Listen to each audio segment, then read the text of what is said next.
Before the first shot rang out, before the first sniper pulled the trigger, the enemy was already attacking. He wasn't wearing a uniform. It wasn't making any noise. It wasn't producing smoke. It was cold. The Soviet winter didn't arrive slowly. It fell like an invisible army. In just a few weeks, the green and brown world turned into an endless white desert. Frozen trees looked like skeletons. Rivers turned to stone. The ground hardened like steel. And then came the temperatures. -20, -30, -40 degrees. The air burned their lungs. Breathing deeply hurt as if needles were piercing their chests. Saliva froze on the soldiers' mustaches. Eyelashes formed ice crystals. Exposed skin cracked, bled, and necrotized. But the worst part wasn't the pain. It was that everything stopped working. Gun oil thickened and turned to glue. Bolts jammed. Machine guns refused to fire at the precise moment of attack. Tanks wouldn't start. Trucks became blocks of dead iron. Batteries froze. Radios died in silence. Modern warfare suddenly had reverted to the Stone Age. German soldiers coming from milder climates were unprepared for this. Boots stiffened. Wet socks turned to ice. Toes went numb, then black. The medical term was frostbite. On the front lines, they called it sentence. Men were losing fingers without ever being shot. Sentinels were found standing, leaning against the trench, dead during their watch, frozen like statues. The cold seeped into the shacks, penetrated. Blankets ignored weak fires. At night, the silence was broken by groans, not from bullet wounds, but from men trying to get the blood flowing again in their numb hands. Meanwhile, the Red Army knew that monster. Many soldiers had grown up in that climate. They knew how to use multiple layers of clothing, protect the metal of their weapons, dig shelters in the snow, and use the frozen ground as a defense. Nature chose a side, and that changed everything. Because in a field where vehicles don't move, where mass attacks are slow and predictable, war becomes a battle of men against men, of fixed positions, of patience, of eyes observing through sights. Winter was not the backdrop. He reduced entire armies to immobility and created the perfect scenario for a specific type of soldier to dominate the battlefield. The cold silenced the cannons, and it opened up space for something much quieter, much more precise, much more deadly. The cold not only dominated the battlefield, it transformed the very logic of war. Where armored advances once stood, now there was silence. Where columns of infantry once crossed fields under heavy artillery, now men barely dared to raise their heads above the trench. Winter tightened everything, slowed the pace, shortened movements, and prolonged the suffering. During the night, the frozen world creaked. The wood of the defensive positions cracked with the contraction of the ice. The metal of the weapons made small, dry sounds like bones breaking. The Massig wind swept across the open plains, raising thin clouds of snow that got into eyes, mouths, and open wounds. Each gust seemed to cut through the skin like ground glass. The soldiers quickly learned that the cold wasn't just discomfort, it was a patient predator. First came numbness, unresponsive fingers, difficulty pulling the trigger, then the intense pain, burning like fire beneath the frozen skin, and then the most dangerous stage, when the pain subsided, when the body began to give up. Tired, exhausted men would lean against the cold trench wall for a few minutes to rest their eyes. Some never woke up again. Sleep in that climate was an invitation to a silent death. The field medics were battling something they couldn't stop with bandages. Blackfeet, hard as wood. The sweet, horrible smell of dead flesh was beginning to appear in the most affected areas. Amputations were performed in shelters dug into the frozen earth, often without sufficient anesthesia, because supplies were also suffering from the cold. The soldier would bite off a piece of leather, 2 men would hold him down, and the war continued outside. Meanwhile, the equipment betrayed its owners.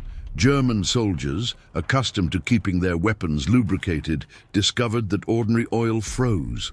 The bolt wouldn't move, the shot wouldn't fire, and when they needed it most, the weapon was just a useless piece of metal. Many began cleaning their rifles and letting them almost dry out, risking wear and tear, just to ensure they would fire. The vehicles were motionless ghosts in the white landscape. Ice-covered tanks looked like dead animals in the middle of the field. Trucks were buried up to their axles in the hardened snow. Pushing was impossible. Towing often too. Germany's mechanized warfare, which had advanced with impressive speed months before, now crawled when it moved at all. And then came the effect that no one could measure in maps or reports. The psychological one, the cold. Stole energy, but also hope. Letters from home were slow in arriving. Supplies were delayed. The days were short, the sun weak, the sky almost always grey. The world seemed to have been reduced to three colours: white, black and red. The snow, the silhouettes and the blood. Every simple task became a gigantic effort. Digging required breaking through the frozen ground with tools. Cooking required melting snow. Drinking water required creating water. Even burying the dead was difficult. The hard ground forced the living to pile up snow-covered bodies, waiting for a day when the earth would give way again. But in this brutal scenario, winter did something even more important from a military standpoint. It slowed down the large-scale war and highlighted the small-scale war. Without large-scale rapid offensives, without deep armored maneuvers, the conflict transformed into a struggle of positions, of observation, of control of every meter of terrain. Every hill, every ruin, every line of frozen trees gained enormous importance. And when movement is punished, when any dark silhouette against the white reveals a man hundreds of meters away, when the noise carries far in the icy air, the battle is no longer dominated by masses of soldiers. It then becomes the property of the patients, to the invisible ones, to those who can remain frozen in ice for hours, days, waiting for that single perfect moment. Winter had done its work. It had broken machines, paralyzed armies, and drained human strength. The battlefield was ready, not for tank warfare, but for the war of eyes, controlled breathing, and a single shot that decides everything. The war ends, but the snipers don't.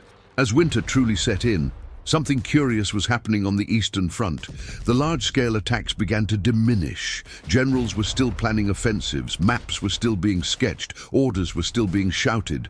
But on the front lines, the reality was quite different. Moving thousands of men through deep snow was slow, noisy, visible. Each column left clear marks on the white terrain, like a trail pointing straight to the target. Artillery struggled to reposition, vehicles got stuck, supplies were delayed. The momentum of large operations simply waned, but the war didn't stop. She changed shape. Instead of the constant roar of cannons, there was a tense silence. Instead of waves of advancing infantry, there were men lying down, hidden, watching. The front line did not disappear. It froze, hardened, became an immobile scar stretching across the continent. And it is at this moment that a specific type of soldier becomes dominant. A sniper. While entire armies struggled to move, the sniper needed very little. A rifle, ammunition, camouflage, and almost superhuman patience. What was an obstacle for a battalion? The cold, the immobility, the open terrain became an advantage for him. The snow washed out colors, but created contrast. A dark helmet, a poorly covered sleeve, a face too fast above the trench. Any mistake stood out like a stain on a white sheet of paper. Thus, even on days when nothing happened, men continued to die. A German soldier emerged from the trench to fetch meltwater. He took 3 steps. A dry crack cut through the air. He fell. There were no shouts of attack, no enemy advance, just a body in the snow, and dozens of eyes now afraid to move. The reports described it as sniper activity, but for those who were there, it meant something much bigger. It meant that the entire field could be in danger, that the danger didn't come en masse, but silently, that death didn't give warnings. Entire units began to change their behavior. Movements only at night, heads down. Work done in a rush, with men covering for each other. Even lighting a cigarette could be fatal, the orange ember visible from hundreds of meters away. The day belonged to the snipers. They observed routes, supply points, shelter entrances, machine gun positions. They didn't shoot just anyone. They chose a radio operator, a sergeant giving orders, an experienced gunner. Each shot was thought of as part of something bigger, weakening the unit, spreading fear, breaking routine, and the fear spread quickly. Soldiers began to feel they were being watched all the time. Even when nothing was happening, the tension didn't lessen. The silence turned into pressure. Their brains imagined hidden targets in every snowdrift. Some described it as being hunted by ghosts, because you couldn't see the enemy. I couldn't hear his footsteps. I didn't know where the shot came from. All I knew was that if I did something wrong, someone, somewhere on the ice, was waiting for exactly that. Thus, while the great armies seemed frozen in place, a parallel war raged on without ceasing, a war of individuals, of held breaths, of eyes fixed on lenses fogged by the cold. The war could be brought to a halt, but for snipers, she was only just getting started. The birth of the death zone. With armies pinned to the frozen ground and snipers taking control of the day, the battlefield began to transform into something new, something the soldiers would learn to deeply fear. Between one line of trenches and another, there was a space. Sometimes 100 meters, sometimes 300. On maps, it was simply no man's land. But in the winter on the Eastern Front, that space took on another name, whispered among the men, the death zone. It was a seemingly empty field, smooth, white, silent. But that appearance was a trap. The snow acted like a blank sheet of paper where any movement wrote its own sentence. A new approach, a figure crawling, a shovel kicking up snow. Everything could be seen from afar by trained eyes, observing through sights hidden in ruins, artillery craters, nests carved into the ice. During the night, patrols attempted to cross these spaces. Reconnaissance missions, rescue of the wounded, laying wires, mines, or forward observation. The men moved slowly, almost crawling, using shadows and depressions in the terrain. But dawn was the most dangerous time. As the grey light began to spread, it revealed silhouettes that had previously been hidden by the darkness. A soldier who had not yet returned, a wounded body trying to crawl back, a group that had miscalculated the timing, and then came the shot, dry, distant, precise. The sound came after the impact. The man who had been hit often didn't even scream. He simply collapsed, kicking up a small puff of snow as he fell. And the others, trapped in the open field, had to decide in seconds, try to save him or survive.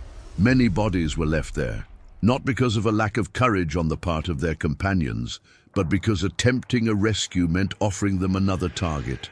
Sometimes the dead remained for days in the kill zone, half covered by the falling snow, becoming silent reminders of what happened to those who exposed themselves. Even snipers used that.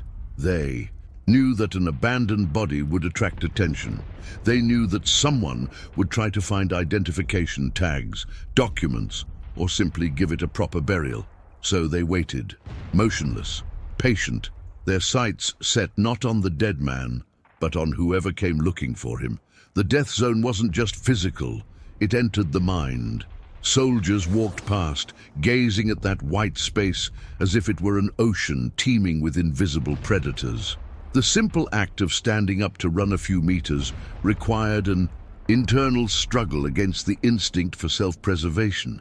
Some described the feeling as crossing a street where they knew there was a sniper watching from the top of a building, except there was no building to point at. There was only the horizon. Over time, rules emerged. Don't move alone, never run in a straight line. Use artillery explosions as sound cover. Observe the snow before stepping, looking for old tracks that don't reveal new marks. But no rule was a guarantee, because on the other side, someone else was also studying, also observing patterns, also learning. And so, that space between the lines which was once just land became territory dominated by fear, by waiting, and by men who transformed every white meter into a silent execution field. The death zone had been born, and she would only become more cruel. Soviet sniper schools. While the kill zone expanded between the lines and fear spread through the German positions, something equally deadly was happening far from the front, behind the Soviet lines. The sniper war was not improvised. It was planned.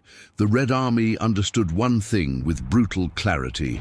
In a winter where entire armies could barely move, a single well-trained sniper could be worth more than an entire platoon. And that's how elite sniper schools were born and expanded. They weren't elegant buildings or organized camps like in the manuals. Often they were makeshift training centers near the front, adapted villages, wooded areas, or snow-covered fields where veteran instructors molded ordinary recruits into human hunters. There, the first lesson wasn't about shooting, it was about observing. The students spent hours lying in the snow, motionless, learning to control their own bodies, scratch their nose, forbidden, adjust their position, only millimeter by millimeter. Breathe quickly. The scope lens would fog up. Every physical detail was trained until it became instinct. Then came the camouflage. The instructors would throw the recruits onto the terrain and order them to take cover. Experienced officers, often snipers with dozens of confirmed kills, would walk ahead of the position. If they could spot the trainee, even a slight misstep in the snow, he would fail. They learned to break up the human silhouette, to use pieces of white fabric, frozen branches, piled up snow. They learned that the shine on someone's face gave away their position, that the vapor of their breath could be seen, that even the straight shape of a rifle could betray their hiding place. Then came the shot, but it wasn't about speed, it was about certainty, controlling your breathing, exhaling slowly, squeezing the trigger without pulling to the side, getting the first shot right, because the second might never come. The targets weren't just signs, they were partially hidden silhouettes, figures appearing for seconds, shapes blended into the terrain, situations that mimicked the cruel reality of the front line.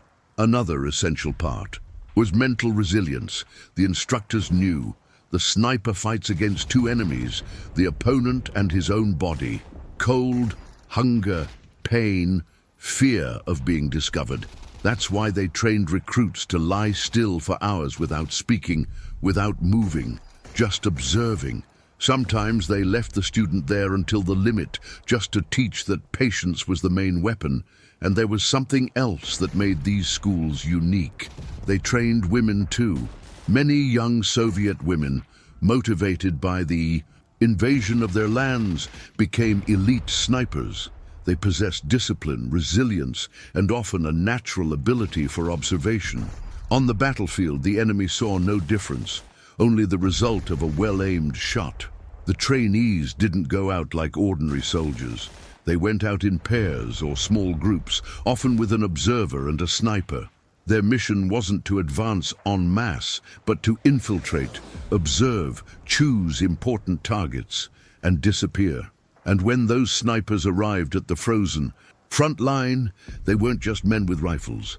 They were the product of a system that had transformed patience into tactics, silence into a weapon, and a single shot into a strategic tool. The death zone already existed. Now, it was being populated by professionals trained precisely to master it. The white man who betrays the snow seemed pure, clean, silent. But to those who knew how to look, it was like an open book, and every human mistake became a sentence shouting its own position. The battlefield covered in white didn't hide anything, it revealed it. Experienced snipers learned to read the snow like a hunter reads footprints in the forest. A deeper mark indicated someone carrying weight. Footsteps spaced too far apart showed someone running. Trails that went back and forth revealed patrol routes. Even the shape of the snow said things. A bump that's too rounded could be a poorly camouflaged man. A subtle, straight line could be the outline of a rifle. A small, dark spot. The muzzle of a barrel, and there was something even more treacherous. Breathing. In the freezing air, each exhalation created a light, almost invisible cloud, but not to attentive eyes observing through a scope. A small vapor rising behind a tree trunk could be the only clue to a hidden soldier. The sun also betrayed us. When it appeared low on the horizon, its light reflected off the snow, creating glints. A poorly protected lens could flicker for a second, enough to reveal the position of another sniper. A metal button, a buckle, even a tooth exposed in a smile could reflect light. Therefore, many covered everything, faces painted white and grey, metal wrapped in fabric, lenses protected by makeshift shadows. Some even went so far as to cover their entire bodies with loose snow, becoming almost buried, breathing slowly within a small space of air. But the terrain did not forgive distractions. A German soldier left the trench to urinate beside his position. He didn't realize that the dark stain in the fresh snow would remain visible for hours. That mark indicated presence, an indication of life, an indication of routine. Snipers observed not just men, they observed habits. Where water was fetched, where trash was dumped, where latrines were located, each repeated trail created a pattern, and patterns could be explored. The white color also enhanced the contrast of the blood. After a well-aimed shot, the red spread across the snow like ink, not just a sign of death, but a point of reference. Other soldiers looked at it and knew exactly where someone had been hit, and therefore where the shot had probably come from. Thus, even success could reveal one's political affiliation. This war in the snow was a game of microscopic details. It wasn't about strength, it was about perception. The slightest mistake, a movement too fast, a dark object out of place, a new trail, could cost a life. The field seemed empty, but in reality, it was full of eyes trained to see what the rest of the world would consider invisible. And in that white desert, anyone who didn't understand that the snow was watching back didn't last long. With winter dominating the terrain, the kill zone established, and snipers already trained and positioned, the war on the Eastern Front entered a new phase. It was no longer just defense. Now, it was hunting time. Soviet snipers didn't wait for the enemy to make mistakes by chance. They studied, observed, and chose their targets like patient predators in a frozen territory. Nothing was random. An ordinary soldier had value, but a machine gunner capable of halting an entire advance was worth more. An artillery observer adjusting shots that could destroy entire positions was even more important. An officer who raised his head to give orders. He could change the course of an entire sector. So the snipers observed the German trenches as if watching a stage. Who moved with confidence? Who pointed the finger and the others obeyed? Who was carrying the maps? Who used binoculars? These men became priority targets, and the shot came without warning. The officer was speaking, perhaps explaining a plan. Suddenly, his head snapped back violently, his body fell backward, and the rest of the unit froze. Not from the cold, but from the shock. The leadership vanished in an instant. This type of death was not merely physical, it was strategic. Without leadership, units hesitated, decisions were delayed, attacks were called off, the initiative vanished. A single shot could paralyze dozens of men. Snipers also infiltrated. Taking advantage of the night and the terrain, they advanced to positions ahead of their own lines, sometimes remaining for days in holes dug in the snow, so close that they could hear voices from the other side. They ate little and moved almost never. They were waiting. The ideal moment wasn't the first one that came along. It was the most important one. Sometimes they would let ordinary soldiers pass, only to target the messenger right behind them, or the man carrying ammunition, or the one who clearly knew how to operate the radio. It was a war of cold, hard choices, and the Germans realized they were being hunted, not by a visible force, but by invisible eyes that seemed to know their routines. Every exit from the trench became a calculated risk. Every simple task required cover. The simple act of repairing barbed wire could end with a body lying in the snow. Fear changed behavior. The men moved more slowly, hid more, and avoided open areas. And that in itself was already a victory for the snipers. The enemy was no longer able to act freely. The battlefield was no longer just a front line. It was hunting grounds.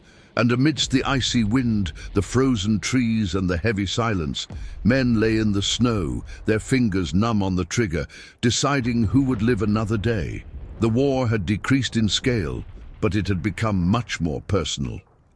Psychological terror, that insidious shadow that seeps into the folds of the human mind, transforming warriors into ghosts of themselves, corroding the soul with an implacable slowness, like ice cracking rock over endless winters. In the frozen vastness of the Eastern Front during World War II, where the wind howled like an eternal lament and the snow piled up in layers that swallowed footprints and hopes, snipers were not mere shooters. They were architects of dread, weavers of an invisible carpet of anguish that stretched for miles across desolate land. After the hunt truly began, with the first shots echoing like deadly whispers in the oppressive silence, something profoundly changed in the minds of the soldiers on the other side of the crosshairs. Danger no longer announced itself with the deafening roar of bombs, tearing through the air with palpable fury, nor with the guttural cries of frontal assaults that mobilized entire legions in organized chaos. No, he didn't come accompanied by plumes of black smoke rising. To the heavens, like ominous signs of impending destruction, he emerged from nowhere, from absolute emptiness, like a specter that materializes without warning, reaping lives with a surgical precision that defied the very notion of reality. And that, my friends, was the worst kind of fear, a primal, ancestral fear, harking back to the times when cavemen feared the predator hidden in the darkness, but amplified by the cruelty of modern warfare. Imagine an artillery shot with its sharp whistle cutting through the air gives the survival instinct time to react. You throw yourself to the ground, cover your head, pray that the shrapnel misses. A tank, with its guttural mechanical roar, echoes from afar, allowing sentries to alert the troops, to position themselves, to counterattack with grenades or mines. An infantry attack, with its ranks forming on the horizon like an inexorable wave, is visible to the naked eye, allowing for strategies, for covering fire, for the adrenaline that transforms terror into action. But a sniper's shot, it simply happens, like a whim of fate, a blink of the devil's eye. 1 second you're alive, breathing the icy air that burns your lungs, thinking of your distant home, your wife waiting with a yellowed letter in her hands, your children growing up without a father, a warm meal that seems like a distant dream. The next instant, someone beside you, a trench mate, a friend with whom you shared stolen cigarettes and stories from before the war, falls inert, a perfect hole in his forehead, the blood mixing with the snow like an accusatory stain, and you don't even know where the projectile came from. Was it from the snowdrift to the left? From the line of skeletal trees to the north?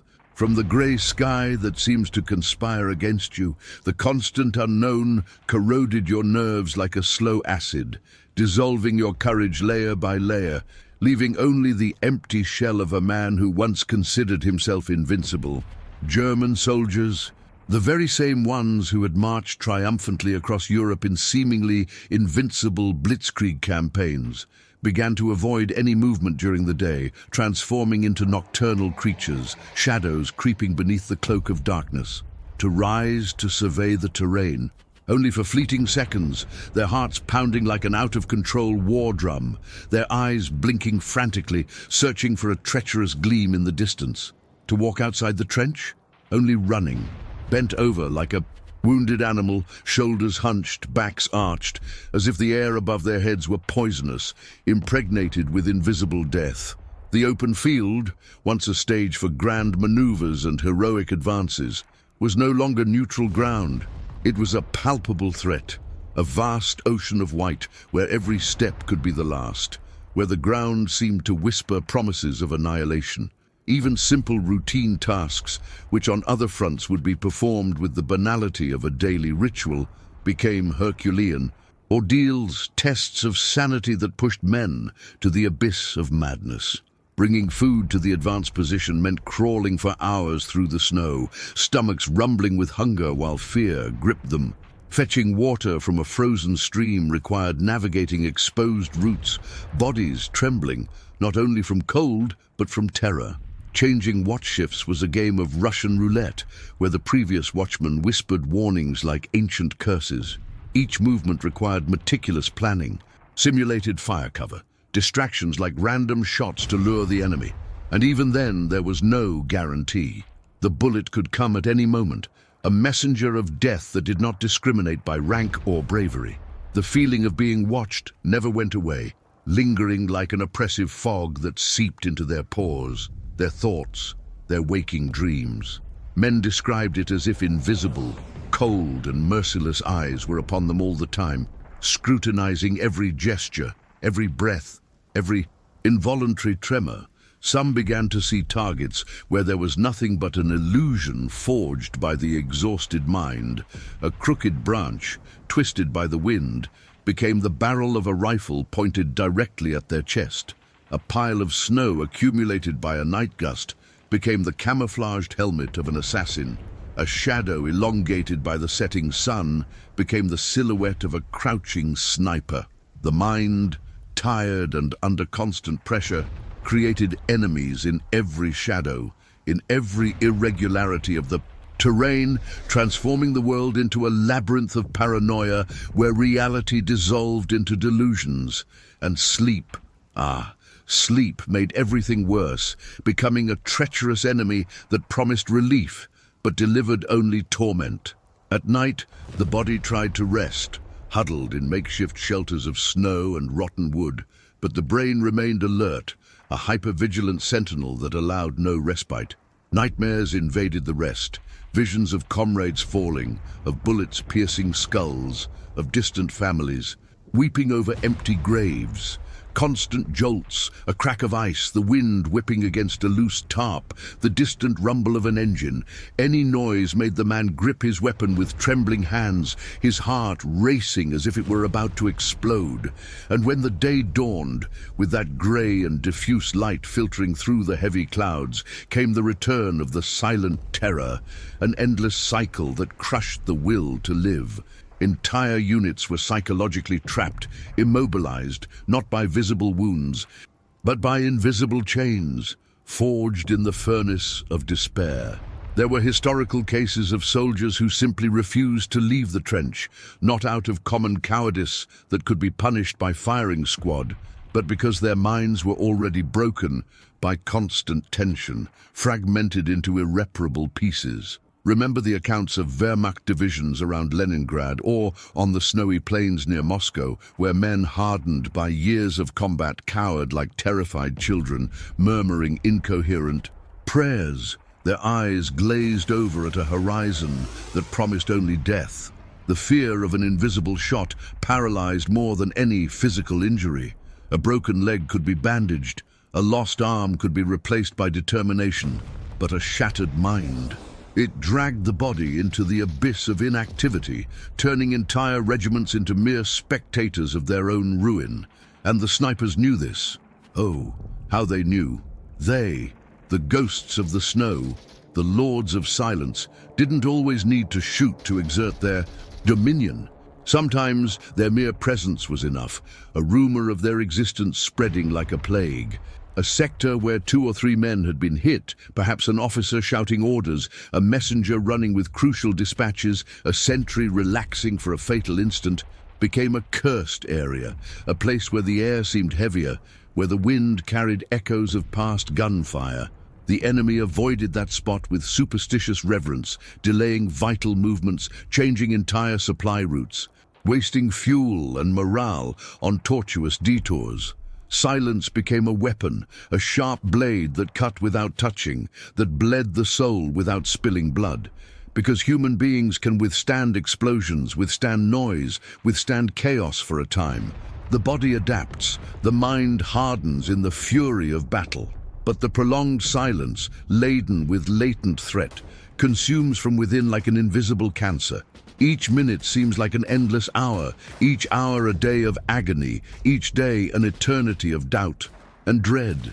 The men began to question everything. Why fight?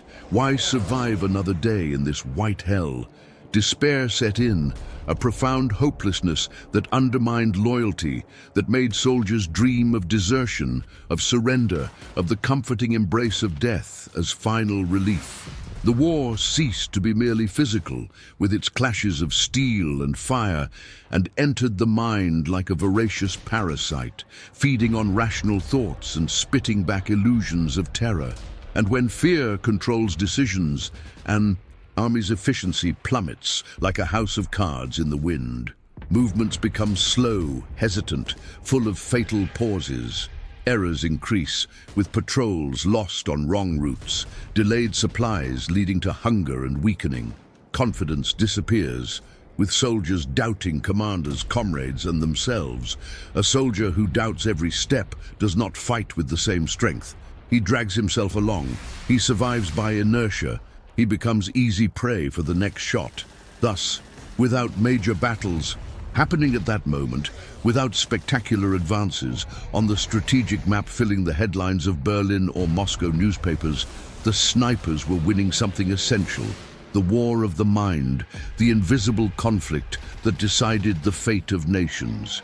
And on the frozen Eastern Front, where the thermometer plunged below 40 degrees Celsius, where bodies froze in grotesque positions like ice statues, a man who had already lost the war within his own mind is an even easier target in the snow, a spectre wandering in search of redemption that will never come, an echo of humanity lost in the white void of utter despair.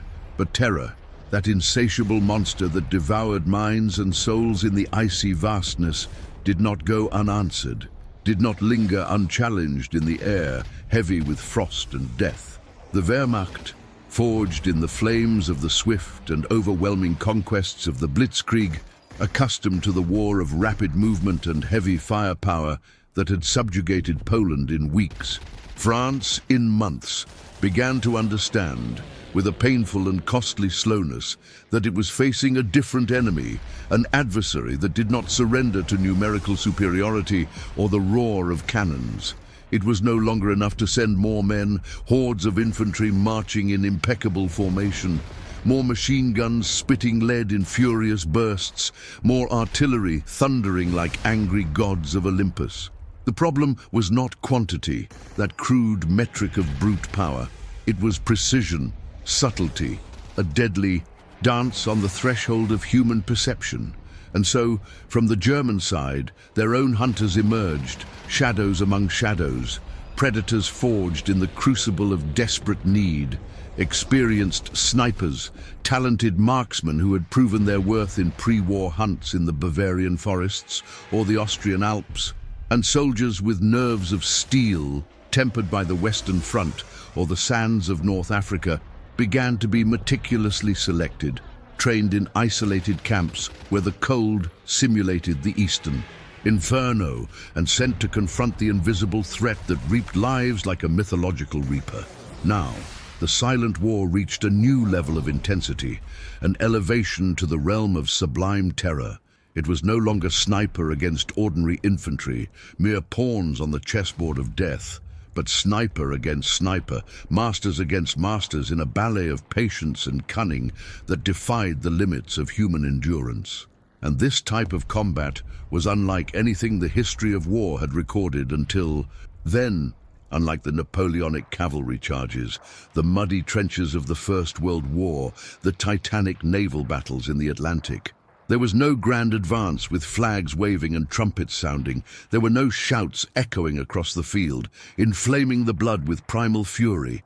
Sometimes there were not even shots fired for entire days, just an oppressive silence that stretched like a veil over the frozen landscape. Two men, hidden in different points of the same sector, perhaps one in a nest dug in the snow near a line of dead trees, the other in an abandoned ruin of a Soviet farm, knew by sharp instinct or by whispered reports from observers that the other was there somewhere, invisible but palpable, like a ghostly presence. Both motionless, statues of flesh and blood resisting the deadly embrace of the cold. Both observing through telescopes that magnified the world in minute detail. Both were waiting for the slightest mistake, the smallest slip that could reveal their opponent and seal their fate. It was like two predators crawling on eternal ice, each trying to see before being seen, in a game where patience was queen and error, the executioner. A minimal reflection on the lens, a treacherous glint caught by the weak winter sun, could be the end. An almost imperceptible movement of snow, a flake displaced by a poorly controlled breath, echoed like an alarm. A bird flying in fright from a specific point, fleeing a human presence that doesn't belong to that. Frozen ecosystem, betrayed secrets that words could never tell. Any detail, however tiny, could give away the position. A poorly erased footprint, a breath vapor condensing in the icy air, a muffled sound of metal against metal as a weapon was adjusted. These duels could last endless hours, where time dilated in agony, or stretch for days, with the cold biting into bones like sharp fangs, penetrating layers of inadequate clothing, freezing fingers until they seemed like inert stones. Hunger tightened its grip on our stomachs in despair, meager rations swallowed in tiny bites. Thirst burned our throats like liquid fire, with melted snow in our mouths, serving as a bitter palliative. But neither could move, nor blink beyond what was necessary, because the first to break the discipline would likely be the last to move, collapsing in a final spasm as blood stained the snow scarlet red. The observers, those indispensable partners of the snipers, played a vital role in this symphony of death, acting as extended eyes, invisible sentinels that multiplied perception. With binoculars protected from the sun's glare by camouflage cloths and eyes trained by hours of exhaustive surveillance, they searched for abnormal patterns in the vast and monotonous terrain. A shadow that didn't match the rest of the landscape, stretching suspiciously. A snow hole that was too perfect, excavated with precision that betrayed human hands. A dark spot where there had been nothing before. Perhaps the barrel of a poorly concealed rifle. When they identified something suspicious, the final game began, a culmination of tension that made the air crackle with invisible electricity. The sniper slowly adjusted his position, millimeters at a time, each movement an eternity of control. He controlled his breathing until he almost stopped, inhaling and exhaling in measured rhythms so as not to fog the scope. His finger pressed the trigger with absolute smoothness, like a lethal caress, without tremor, without hesitation, and then a single shot, echoing like a solitary thunderclap across the desolate plain, shattering the silence with a violence that reverberated in souls. If it hit, the enemy might fall without even knowing they had been found, their body collapsing onto the snow like a puppet with severed strings, eyes wide open in eternal surprise. If it missed, it revealed their own position, turning the hunter into the hunted, and the other predator would respond with equal ferocity. A counterattack that could come in seconds or minutes, depending on their cunning. Sometimes both fired almost simultaneously, two explosions echoing across the frozen plain like a deadly duet, followed by silence again, an emptiness laden with expectation. Observers on each side, trying to see who was still moving, who was groaning in pain, who lay motionless. And the cycle began again, with new duels rising from the ashes of the previous ones. These duels didn't make headlines in propaganda, newspapers, nor did they appear in large battle reports sent to headquarters in Berlin or Moscow, where generals drew lines on maps with indifferent pens. But they decided entire sectors of the front, influencing the flow of the war in subtle but profound ways. Eliminating an experienced sniper, perhaps a Soviet veteran like the legendary sniper who took down dozens at Stalingrad, or a German trained in Zossen's elite schools, meant more freedom of movement for dozens of soldiers, allowing advances, resupply, troop rotations without the spectre of invisible death. Their survival, on the other hand, kept an entire area under perpetual threat, paralyzing operations, forcing diversions that indirectly cost lives through exhaustion and scarcity. It was a war within a war, an isolated microcosm of horror where the macro conflict of millions was reduced to personal clashes, not of colossal armies clashing in epic battles, but of solitary individuals buried in the snow like living tombs, facing not only the enemy ahead with their merciless aim and steely patience, but the cold that penetrated to the marrow, freezing dreams and memories, the physical pain of contracted muscles, of old wounds reopened by the ice, and the very fear of blinking at the wrong moment, of making the fatal mistake that would transform the predator into prey. On the frozen Eastern Front, where the winter of 1941-1942 claimed more lives from the cold than from bullets, where bodies piled up in frozen heaps that served as makeshift barricades, the predators now hunted each other in a vicious cycle of revenge and survival. And only the most patient, the coldest, inside with hearts hardened by despair, and outside with bodies adapted to the deadly embrace of the ice, remained alive, emerging from the snows like undefeated ghosts, ready for the next duel in a world where victory was a mere illusion and terror the only constant. Stalingrad and the legend of the snipers, if winter, created the perfect setting for sniper warfare. It was in Stalingrad that it gained a face, a name, and a legend. The city on the banks of the Volga was no longer a city. It was a skeleton of concrete, twisted steel, and snow soiled with soot. Buildings without walls, destroyed factories, staircases that led nowhere. And among these frozen ruins, the war ceased to be fought over kilometers and became fought over meters. Sometimes multiple floors. There, the sniper didn't just dominate open fields. He dominated windows, corridors, holes in walls, broken beams. Each building was a labyrinth, each floor its own battlefield. The Soviets transformed the city into a three-dimensional hunting ground. Snipers hid in destroyed apartments, behind factory machinery, inside ice-filled craters. Some used corpses and debris as cover. Others broke small openings in walls, creating invisible eyes pointed at streets where the Germans needed to pass. And Stalingrad had something the planes didn't: proximity. Sometimes the target was less than 100 meters away.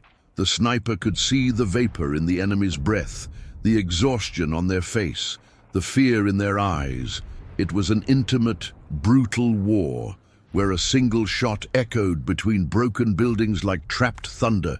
It was there that stories emerged that spread throughout the Soviet Union. Snipers racking up dozens, then hundreds of confirmed kills, soldiers spending entire days observing a single street, young women and men transformed into symbols of resistance, showing that even surrounded, the Soviets still dominated the fight hand to hand. The Germans sensed this. Moving down a street meant running from shadow to shadow. Every dark window seemed like a target. Every pile of rubble could hide a rifle.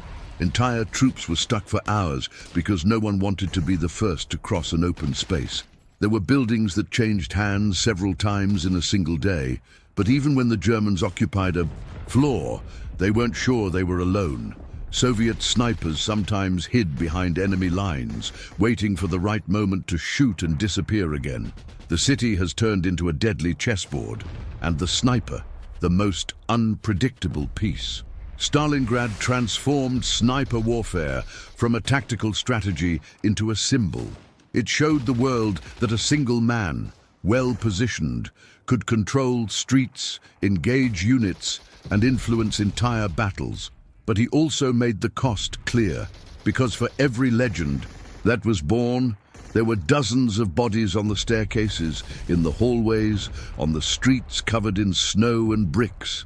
The smell of dust, smoke, and blood mixed with the cold never disappeared. In that devastated city, where winter and war merged, the sniper ceased to be just a soldier. He became a legend, and the myth, in turn, further fueled the fear on the other side of the crosshairs. If Stalingrad demonstrated the power of the sniper, winter showed the price. Because getting the shot right was only the last second of a process that could last hours, sometimes an entire day. The sniper's real combat wasn't the shot, it was the waiting. Lying in the snow, his body began to ache almost immediately. The cold rose up his chest, entered his sleeves, seeped into his boots. But the sniper couldn't move to warm up. Any movement could create a contrast in the snow, a glint, a different shadow. So he learned to endure.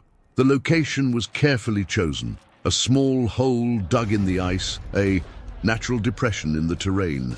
The interior of a ruined building overlooking the right area. Once installed, every gesture was calculated. Slow breathing, eyes alternating between aiming and general observation. My fingers, already numb, rested on the rifle. Time was losing its meaning. The sun moved slowly across the grey sky, shifting shadows and angles. The sniper needed to anticipate this, choosing a location where the light wouldn't reveal his position hours later. Even the wind, direction was important. Not only because of the cold, but because it could stir up loose snow and reveal something artificial. Eating was minimal. Drinking was almost nothing, because needing to relieve themselves might mean moving. Some would remain immobile for so long that their muscles would seize up. When they finally needed to change position, the pain would come like an electric shock. But the worst enemy was the body itself, begging to fight back. Itchy face, tear caused by the icy wind. I feel like coughing. Everything needed to be controlled. The sniper swallowed his cough, let the tear freeze on his skin, ignored the pain. Because he knew that, on the other side, someone might be watching that exact spot, waiting for the slightest sign of life. The mind was also being tested. Spending hours without action could cause the brain to relax, and it is at this moment that mistakes happen. That's why the sniper trained constant focus. He observed patterns, who passed by, at what time, by which route. He memorized routines. He transformed the battlefield into a puzzle. The shot would only come when everything was aligned. The right target, the correct distance, the calculated wind, the chance of getting out alive afterwards. And when he finally pulled the trigger, the shot wasn't just a reflex. It was the result of hours of silent suffering, absolute discipline, and control over every basic human impulse. Immediately after the shot was fired, another difficult part began: escaping. Many snipers immediately changed positions, crawling slowly, erasing their tracks in the snow, because the enemy, now alerted, would search for the point of origin of the shot. The sniper's war was this: wait, suffer, decide in a second, and disappear. There was no visible glory. There was no marching with flags, only men motionless in the snow, fighting against the cold and against themselves, transforming patience into a lethal weapon. On the frozen Eastern Front, it wasn't the strongest who survived, but what could remain motionless the longest, while the world around it froze. In the sniper warfare of the Eastern Front, it wasn't enough to be a good shot. You had to disappear. The white field spared no human form. The human body has straight lines, recognizable contours. Nature does not. So snipers learn to break their own silhouette, to stop looking human, and become part of the terrain. The first layer was the clothing. White capes, often hand-sewn, covered the dark uniform. Strips of fabric were attached to the shoulders and arms to break up the rounded shape of the body. Some sewed on pieces of cloth, frayed ropes, anything that would create an irregular texture. The rifle was also being treated. Shining metal was a death sentence, so the barrel was wrapped in light-colored fabric. Parts of the weapon were painted. Even the sight could be covered. The goal was simple. No reflection, no straight lines standing out against the snow. The face, one of the easiest parts to recognize, was covered with light paint mixed with dirt, gray and charcoal. Nose, cheeks, forehead. The eyes were within shadows created by the camouflage fabric itself. But the real art lay in the position. Snipers dug nests in the ice, shallow holes where they lay almost buried. They threw loose snow on top, leaving only a small space to breathe and aim. From a distance, they looked like just natural irregularities in the terrain. Some used frozen bushes, fallen tree, trunks, and war debris. In Stalingrad, for example, they could hide inside broken furniture, behind destroyed industrial machinery, and inside holes in walls. The important thing was to never appear to be something that would attract attention, because the enemy was watching too. German snipers, binoculars in hand, were searching for exactly that. What doesn't fit in with the rest? An odd shadow, a pile of snow that's too perfect, a dark spot that wasn't there yesterday. It was a duel of camouflage. And there was a cruel detail. Success itself could betray you. After a shot, the slight recoil of the weapon could move snow. Rapid breathing could create visible steam. A quick movement to adjust position could shatter the illusion built up over hours. Therefore, many trained to shoot almost without reacting, to absorb the recoil, to remain motionless, to let the enemy shoot at the wrong positions while the real shooter was already part of the landscape again. Over time, some snipers became so good at it that enemy observers would look right at them and see nothing. The man ceased to be a man. It turned to snow. It was turning into ruins. It turned into a shadow. And in this field where any detail could be fatal, those who survived were the ones who managed to deceive not only the enemy, but also the very human instinct to move, to adapt, to exist. In the kill zone, camouflage was not an accessory. It was the difference between being the hunter or the next red dot scattered across the white. The war of nerves. The sniper's objective was not always to pull the trigger. Sometimes the mission was far more cruel, not to shoot and to keep the enemy waiting. After days of casualties caused by precise shots, certain sectors of the front were marked by fear. It only took 1 or 2 men being hit for everyone to know there was a sniper there, and then the war of nerves began. The day dawned, grey and cold. The German trenches remained quiet. No one wanted to be the first to move. Eyes watched the white line ahead, but saw nothing. No shots fired, no movement, just silence. But this silence brought no relief. It brought tension, because at any second, it could be broken by a single gunshot. Soldiers would hold their breath for minutes at a time before raising their heads just above the parapet. Some would count mentally, 1, 2, 3, and descend quickly, as if the air above the trench were poisoned. Work was falling behind schedule, damaged. Barbed wire wasn't repaired, positions weren't improved. Important observations were left unmade. All because nobody wanted to put themselves at risk. Soviet snipers understood the power of this. Sometimes they would go the whole day without firing, just observing. They knew that the invisible presence was already doing the work. The enemy would tire, become mentally exhausted, worn down by constant tension. The human brain wasn't designed to live for hours on end waiting to die. The mind began to fail. Normal sounds seemed like gunshots. A crack of freezing wood would send someone sprawling to the ground. Men argued, nervous, irritated, for no clear reason. Fear turned into aggression among their own companions. And when, after hours of silence, the shot finally came, the effect was devastating. He wasn't just a man who had been shot.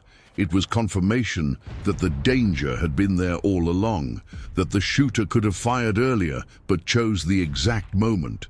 This created a terrible feeling of helplessness. You have no control when you fight. You have no control when you run. You just wait until someone, somewhere, decides it's your turn.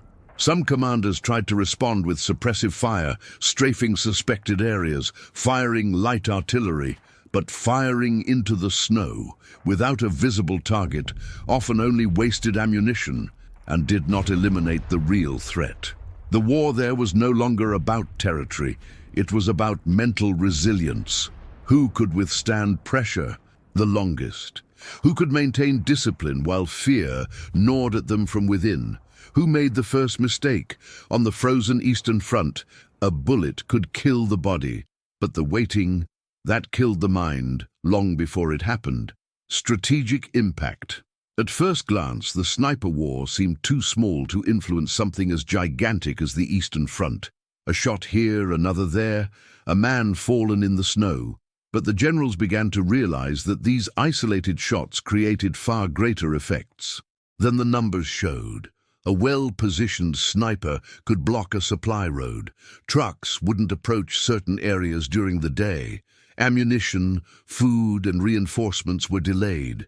Units on the front line grew weaker, not for lack of courage, but for lack of resources. Makeshift bridges, frozen crossing points, stretches of open terrain, all of this could become a no-go zone because of a single invisible sniper. Artillery observers were also priority targets. Without them, the cannons lost accuracy. Shots fell far from the target, wasting valuable projectiles. Thus, a sniper not only killed one man, he blinded an entire battery. Officers were another constant focus. When leaders frequently fell, the command structure became disorganized. Replacements took over hastily, often without fully understanding the situation. Orders were delayed. Decisions became more cautious. The pace of operations slowed down. This gave the other side time to strengthen positions, time to rearrange the lines, time to prepare counterattacks. Snipers also protected flanks. In sectors where they knew there were active Soviet snipers, German units avoided advancing. This created invisible walls on the battlefield, limiting movement without any real physical barriers. It was control of space without direct occupation. Furthermore, reports of sniper casualties had a disproportionate effect. Soldiers didn't fear artillery as much. It was impersonal, random. But the idea of someone specifically targeting you that stuck in your mind.